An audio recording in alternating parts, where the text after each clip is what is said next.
Okay, let's jump right in. Today, we are breaking down a tool that is so simple, but oh man, is it powerful. It's Mel Robbins' 5-second rule, and it has seriously changed lives all over the world. And look, this isn't some gimmick, it's a real, tangible strategy for outsmarting your own brain to get what you really want. I mean, you know this feeling, right? That little moment of hesitation. You know you should speak up, or go to the gym, or just start that thing you've been putting off. But you don't. There's this tiny little window, just a few seconds, where you manage to talk yourself right out of it. That gap, that's the danger zone. That's where progress dies. And this quote, well, it just says it all, doesn't it? We're always looking for something outside of ourselves to come and save the day. But the truth is, the real secret weapon, the only person with the power to completely change the direction of your life, they've been staring back at you in the mirror this whole time. So let's get into why we get so stuck in the first place. It all boils down to this quiet little 5-second battle that's happening inside your own head, probably dozens of times a day. This is the internal tug of war right here. You get a gut feeling, an instinct to move, to do something. But your brain, well, it's designed to protect you, so it immediately hits the emergency brake. It just floods you with doubt, with excuses, with fear, and it happens so fast. It kills that instinct in less than 5 seconds flat. Now, what's so amazing about this rule is that it wasn't cooked up in some fancy lab or university think tank. Nope, it was discovered completely by accident, born out of a moment of just total desperation. I mean, just look at this. Back in 2009, Mel Robbins was at absolute rock bottom. Her marriage was in trouble, they were facing bankruptcy, her career was a mess, and she felt worthless. Things were so bad that she couldn't even find the energy to get out of bed in the morning. That snooze button was both her enemy and her only comfort. And that's the wild part. This incredibly powerful, life-changing tool wasn't invented to solve some huge, complex problem. It was created for one super relatable reason, to just stop hitting the snooze button and force herself to get out of bed. Okay, so how does this little trick actually work? How does it become this scientifically backed strategy for taking action? Well, this is where it gets really interesting. The 5-second rule is what's called a metacognition technique. It's just a fancy way of saying it's a tool to get control over your own thoughts. When you hesitate, your brain's alarm system, the amygdala, takes over. But when you count backwards, 5, 4, 3, 2, 1, you're actually activating your prefrontal cortex. That's the part of your brain that's in charge of focus and deliberate action. It's like a mental gear shift from the worrying part of your brain to the doing part. And here's the play-by-play.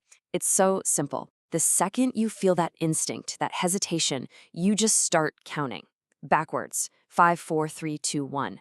That countdown is crucial. It's like a pattern interrupt for your brain. It stops the excuses before they can even start.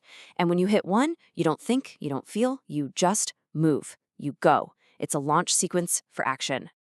And hey, the proof is in the pudding, right? This isn't just some nice theory. People everywhere are using this simple countdown to do some pretty incredible things, both big and small. Take Margaret's tweet here. She wanted to get on the treadmill but woke up not feeling it. We have all been there. But instead of letting that feeling win, she used the rule. That little 5-second push was all she needed to just get up and get moving. Or check out Laura. She said she used the rule to stop being a jerk to herself. I love that. And just start doing things. And the results? They speak for themselves. She finished her degree, boosted her income by $4,000 a month, and is out there hiking mountains. It's all about turning those excuses into action. And it's not just for personal goals. Alan here used the 5-sec trick to push past his social anxiety and network at a huge event.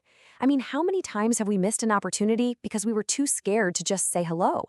He met a dozen important people he would have otherwise just watched from afar. And sometimes the impact is absolutely life-altering. Bill found the rule on Reddit when he was in a really dark place. He started using that simple countdown trick to fight the urge to drink. That one small tool helped him achieve something monumental: sobriety. He just celebrated his 40th birthday, sober, all because of a series of 5-second decisions. So as we start to wrap this up, there's a really deep message underneath all of these stories. The rule is just the key. You're the one who has to turn it in the lock. This reminds me of that famous story by David Foster Wallace. The whole point is that sometimes the most important realities are the ones that are the hardest to see because they're all around us. For us, the water is our own hesitation. It's the mental habits we're swimming in every day without even knowing it. And that is exactly what the 5-second rule does. It helps you finally see the water. It makes you aware of that tiny gap between your instinct and your action, and it gives you a bridge to get across it. It proves that huge, massive change doesn't come from one giant leap. It comes from these tiny 5-second moments of courage that you practice over and over again. And when you really boil it all down, it comes to this one powerful idea. Your entire life can change based on a single 5-second decision. The decision to speak up, to start, to show up for yourself. That's really all it takes. So, that leaves us with one final question to think about. That instinct you're about to have, that little nudge to do something, what happens if, this time, instead of letting your brain kill it, you just count down from 5 and go? What will your next 5 seconds change?